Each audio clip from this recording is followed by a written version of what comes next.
the whole point of Ask the King is to just sit there and answer questions.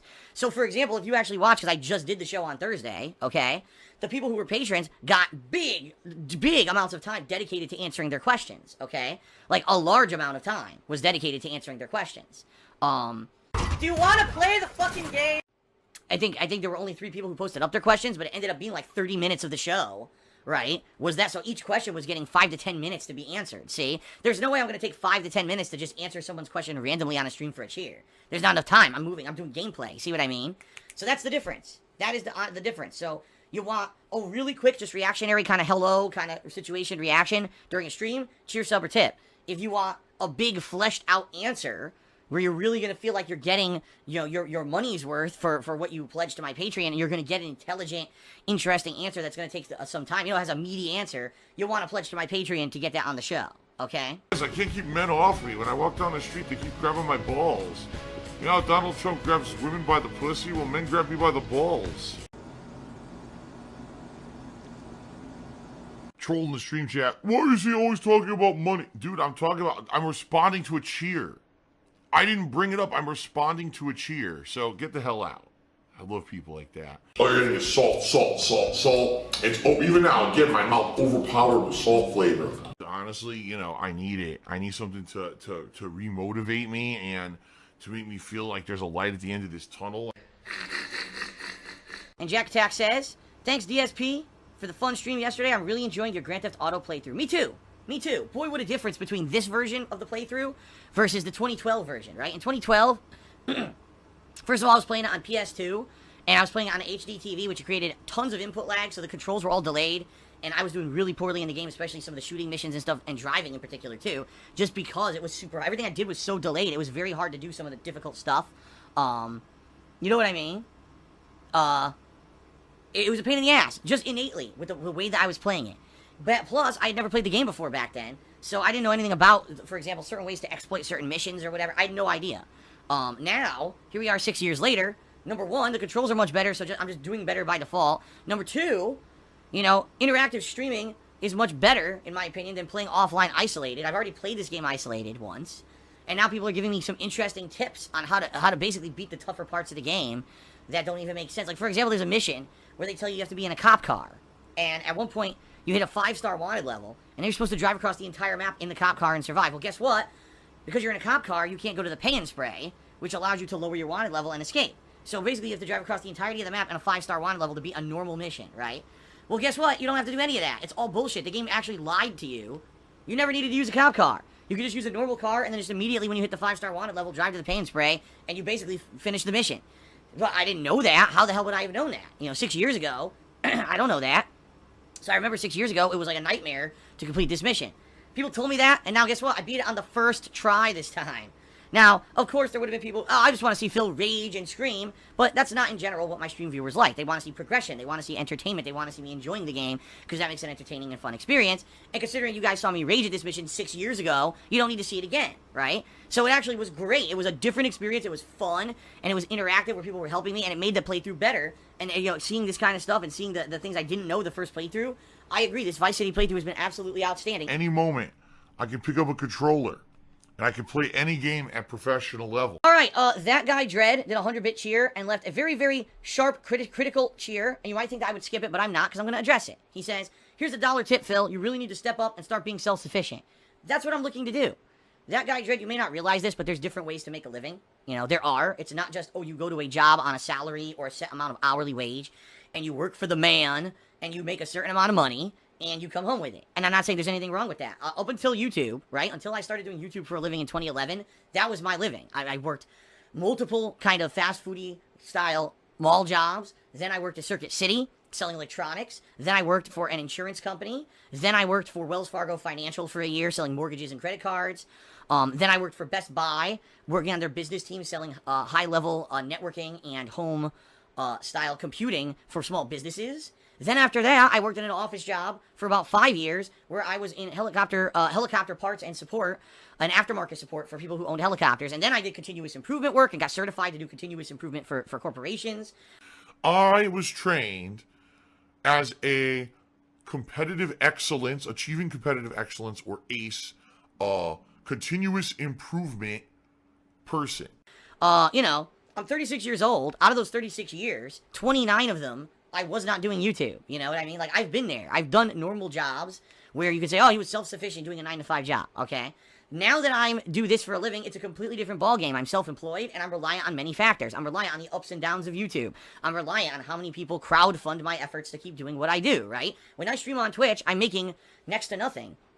If it weren't for people crowdfunding via, you know, things, various methods, you know, Patreon, cheers, subbing, tipping, contributions, right? Teespring, if it weren't for those things, I wouldn't be able to make any money doing this. But what I love is that there's people that say this isn't valid work. It's just as valid as anything else. Just because I'm not contracted with anyone to make a certain amount of money for a certain amount of work doesn't mean it's not a living, right? And the hilarious part is the idiots who call it begging. The salty tears. Salty, salty tears. There's a difference between begging for nothing or constantly providing a consistent and fun service that thousands of people across the world enjoy, and then saying, gee, could you maybe contribute so I could keep doing it? Big difference. It's not begging. That's constantly begging. I beg all the time. I loathe begging. But that's what these idiots would like to say because they're jealous. They are working the 9-to-5 jobs. They wish that they could do something like this for a living. And they're angry that I get to do it. And I've been doing it since 2011. They're also happy when they see bad things happen to me because they're so goddamn jealous. Oh, Phil lost monetization on DSP Gaming. Rejoice, rejoice. Now he'll have to get a real job.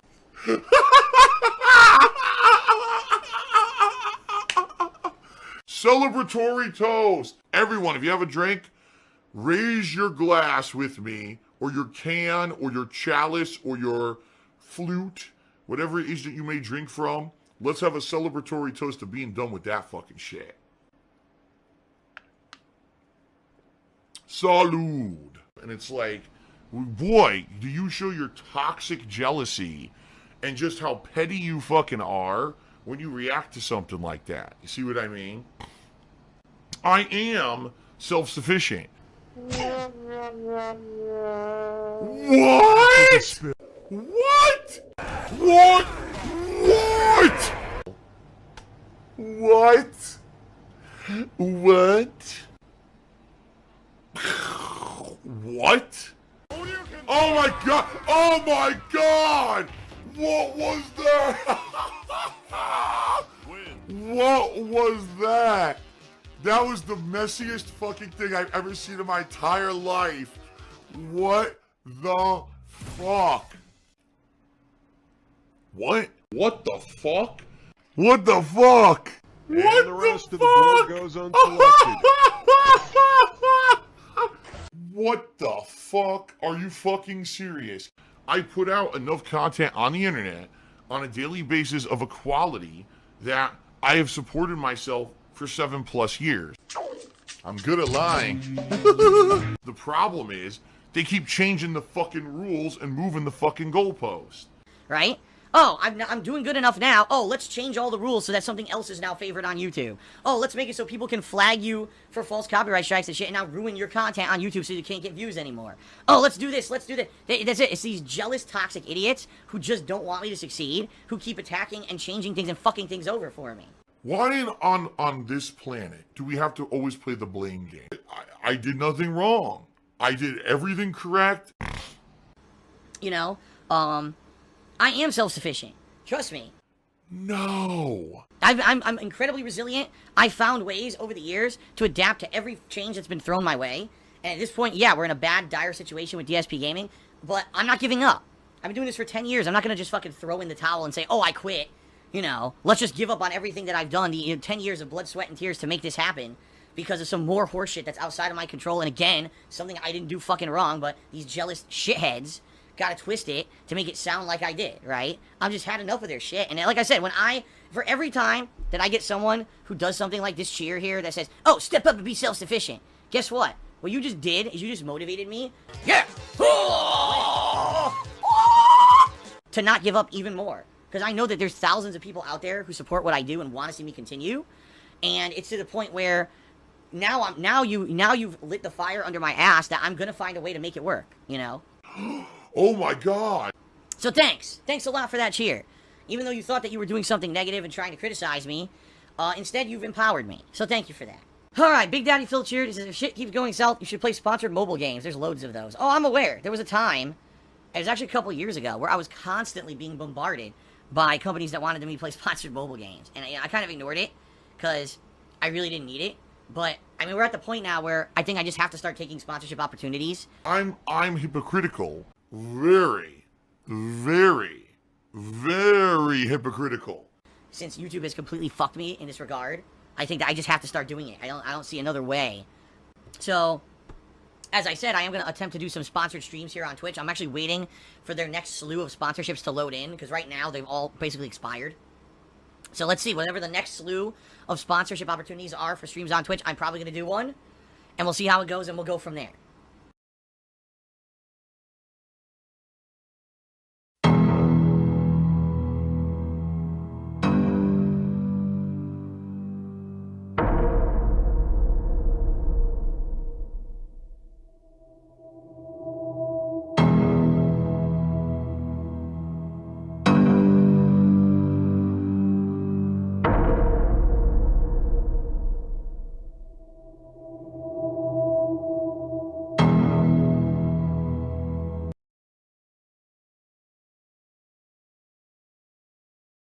What pasta do you prefer? I prefer a penne. Oh! Easy to eat. Oh! Phil's a faggot. Phil's fat. Phil's a loser. Phil's a beggar. Phil's a racist. Phil's a scammer. DSP's a pedophile. DSP is a thief. DSP is a greedy fuck. This guy's a bitch. I have a micro penis.